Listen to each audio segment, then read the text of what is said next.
الحمد لله رب العالمين والصلاة والسلام على سيد المرسلين محمد وآله وصحبه أجمعين أما بعد يوصلوا صفات في استعلاء استفعال أو إطباق انفتاح بيان شيو جديد سلور صفات وأثرات وحروف باندي دردكوالي وباركوالي نطول حروف د تفخیم او د ترقیق په اعتبار سره پدری یا څلور قسم دي.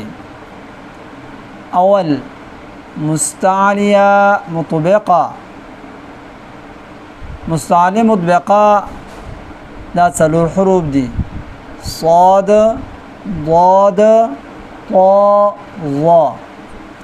په دې حروف کې په اعلی درجه کې تفخیم کی یعنی ډبل زکا چې د استعلاء د وجنا اقصى اللسان چته ده او د اطباق د وجنا پکې وسط لسان هم چته ده نو په دې کې تفخیم ډبل له.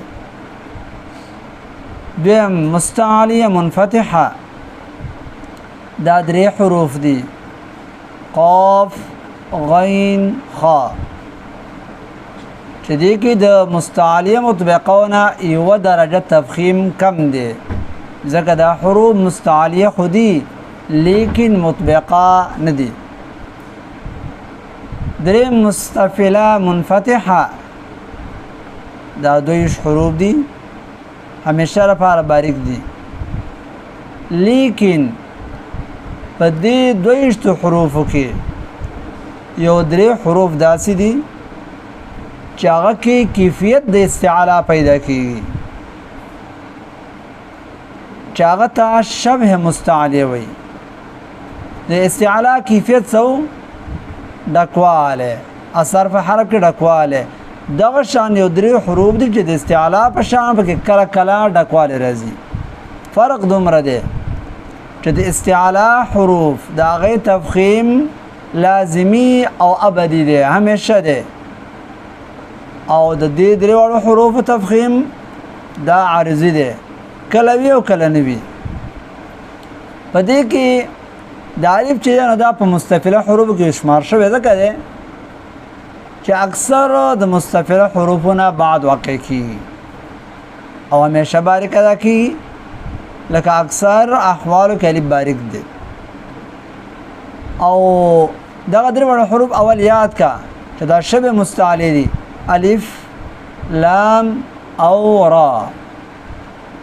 به لام ته چې کیفیت د استعلاء عارض کیږي دا صفت د استعلاء دا د ما قبل حرکت د وجنه چې لفظ الله نه ما قبل فتح راشي یا ضم راشي دا لفظ الله ډکل سره کیږي.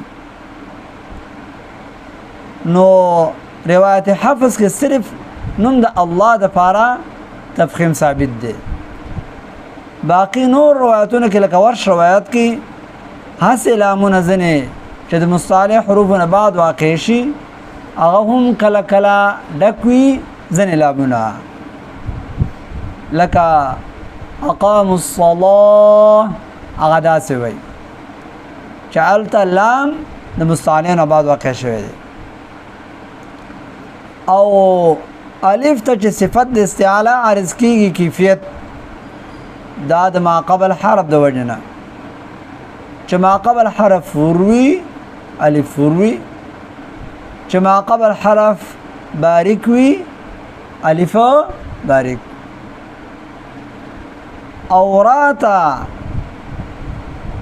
د استعلاء دا کیفیت چې متوجه کی ور پکې راځي د خپل حرکت د وجنه یا دا ساکنه د ما قبل حرکت د وجنه لکه مثلا فرا من فتح ضم راشي فروي را ساکنه ما قبل فتح ضم فروي درا ساکنه ما قبل كسر عارضي فروي كسر منفصله فروي ما بعد مصالح حرف فروي.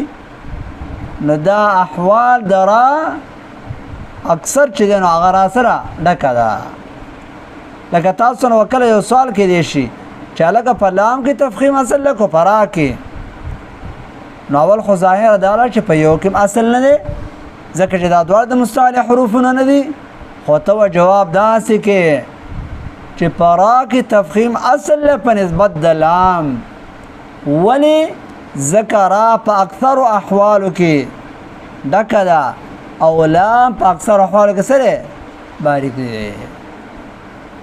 نو دا د تفخیم او ترقیق هغه حروف چې په ځینو کې تفخیم لازمی او ابدي او همیشه چې هغه مستعلی حروف دي او درې حروف چې په دې کې صفت د استعلا عارض کی د ما قبل حرف د وجنه یا د حرکت د وجنه چې نومې شبه مستعلیه یا طبع مستعلی دي.